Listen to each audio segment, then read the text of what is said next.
हमें हो चुकी रमन बिहारी के हम बन चुके सतगुरु प्यारे के। हमें हो चुके रमन बिहारी के हम बन चुके सतगुरु प्यारे। हमारे रमन बिहारी हम रमन बिहारी के।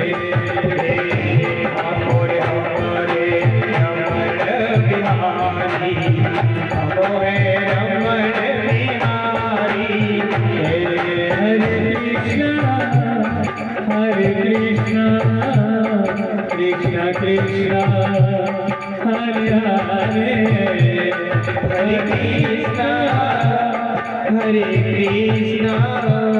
कृष्ण कृष्ण हरे हरे।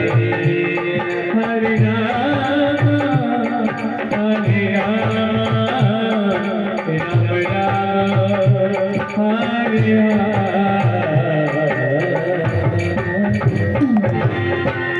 बोलिए सद्गुरुदेव भगवान की जय। देखिए, आज हम सब एकत्रित हुए हैं, जो कि हमें परम अवसर प्राप्त हुआ है, क्योंकि ये जो भागवत जी है ना, कोई साधारण पोथी नहीं है, ना कोई ये साधारण पुस्तक है। इसमें साक्षात बाल कृष्ण लाल की वांगमयी प्रतिमूर्ति श्रीमद् भागवत महापुराण की है। इनमें बाल कृष्ण भगवान स्वयं विराजमान होते हैं। आइए, आज हम सब भागवत जी श्रवण कर रहे हैं, तो पहले हम यह जान लें भागवत जी है क्या। क्यों? क्योंकि भागवत जी में भागवत 4 शब्द आ रहे हैं। 4 से 5वां शब्द आता हो तो बताइए, आता है? तो देखिए, भागवत जी का जो अर्थ है, हमें पहले भागवत जी से हम आप लोगों को क्या करा दें, परिचय। भा का जो पहला अक्षर आता है क्या है? भा। भा का तात्पर्य होता है भक्ति। क्या होता है? भक्ति। भक्ति कैसी होनी चाहिए? प्रथम भगति संतन कर संगा।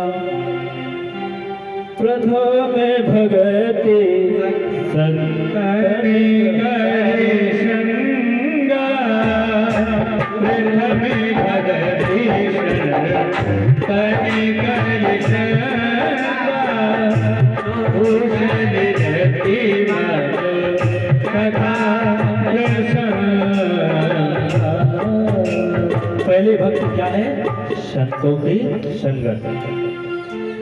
गोस्वामी तुलसीदास जी भी श्रीमद् भागवत जी श्री रामचरितमानस में बताते हैं 9दा भक्ति में कि पहली भक्ति क्या है?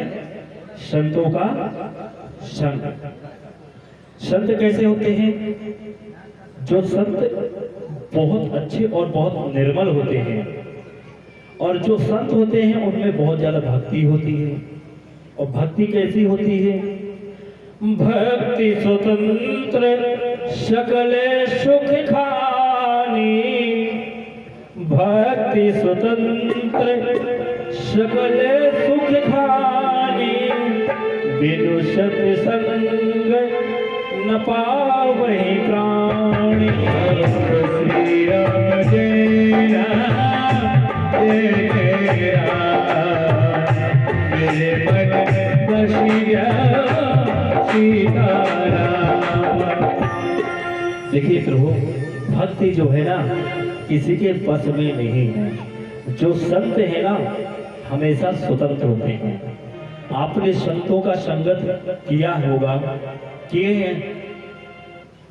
आप सोचे कि मैं संतों को अपने बस में करके रख लूं, तो कभी नहीं हो सकते हैं। देखिए, संत भगवान बैठे हैं आपके सामने, इनको किसी से लेन देन नहीं है।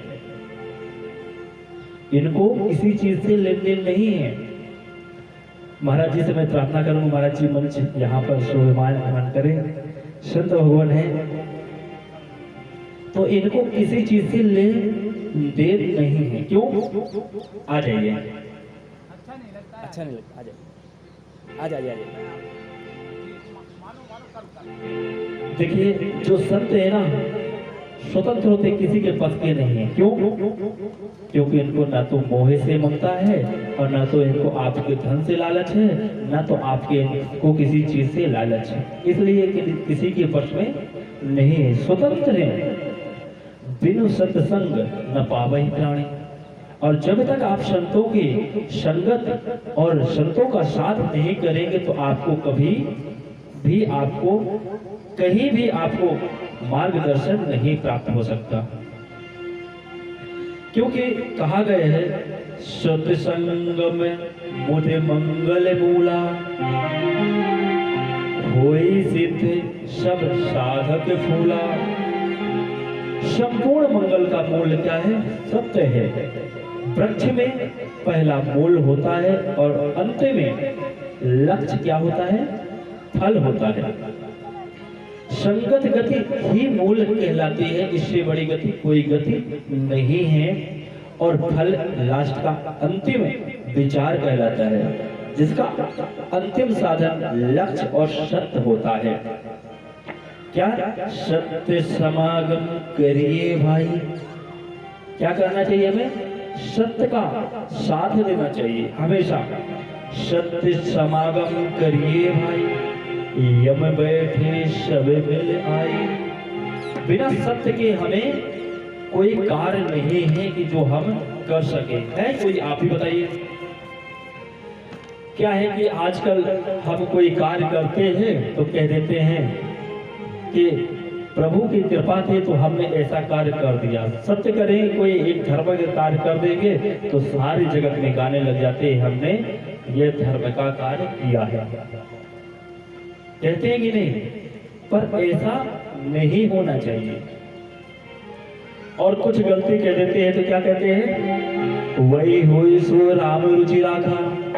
राम जी की कृपा थी तो हमने ऐसा कर दिया। होई सोई जो राम रचि राखा। होई सोई जो राम रचि राखा। वो कर बढ़ावे श्री राम जय राम जय जय राम। श्री राम जय राम जय जय राम।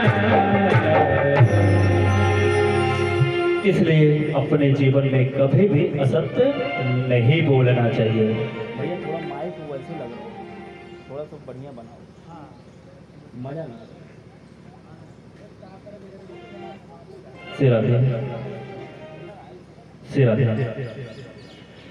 देखिए भक्ति हमारी क्या है? संपूर्ण सुखों का खान है। फिर भा के बाद क्या आता है? भा गा। गा माने होता है ज्ञान। क्या होता है? ज्ञान। और गा माने होता है गायन। हमें भागवत जी करते हैं तो हमें श्लोकों को गाकर और श्लोकों को पढ़कर, इतना भी गाना नहीं है कि जिसमें से हमें दिक्कत हो। हमें भागवत जी के जैसे श्लोक हैं उनको पढ़ना है। वह माने होता है वैराग्य। और वैराग्य क्या कहते हैं? वैराग्य आप लोगों को पता होगा किसको कहते हैं? किसको कहते हैं? आप लोग में से कोई बता सकता कि वैराग्य किसे कहते हैं? जी, वैराग्य दो प्रकार का होता है। क्या? एक क्षण मात्र वैराग्य होता है और एक त्याग वैराग्य होता है। जो क्षण मात्र का वैराग्य होता है तो ऐसा होता है कि हमें लगता है कि अब मैं किसी से लड़ रही है और क्या कहते हैं, अब तो मैं श्री धाम वृंदावन को जाऊंगा, अब तो मैं गुरु जी के आश्रम में जाकर ही रहूंगा, अब मैं यहाँ नहीं ठहरूंगा। ये क्या है? क्षण मात्र वैराग्य। थोड़ी देर में मन में विचार करने लग जाते हैं। घर से तो निकल जाते हैं, स्टेशन तक पहुंचते हैं तो मन में विचार करते हैं कि अभी तो 2 बच्चे हैं, दोनों बच्चों की शादी कर लूं, फिर इसके बाद चला जाऊंगा। ना तो गुरुजी कहीं जाएंगे, ना तो आश्रम। फिर वापस चले आते हैं। फिर आधे रास्ते तक आए, मन में विचार करते हैं, नहीं मैं तो जाऊंगा ही जाऊंगा। फिर मन में सोचते हैं कहीं नाती पोता ना रोते हो कि बाबा जी चले गए। फिर वापस आ जाते हैं। तो ये हमारा क्या है? क्षण मात्र का वैराग। और जो वास्तविकता वैराग होता है, एक बार उन्होंने मन में विचार किया कि हमें श्री धाम वृंदावन जाना है, तो वह श्री धाम वृंदावन की ओर निकल गए। उन्होंने मन में विचार किया कि मुझे संत बनना है, तो वह संत बन ही गए। किसी से पूछने की आवश्यकता नहीं है। ये क्या होता है? यह वैराग होता है। सबसे बड़ा वैराग यही होता है। फिर क्या होता है? ता मतलब क्या होता है? त्याग। हम कोई कार्य करते हैं तो हमें उस कार्य के लिए सबसे बड़ा हमारे पास क्या होना चाहिए? त्याग।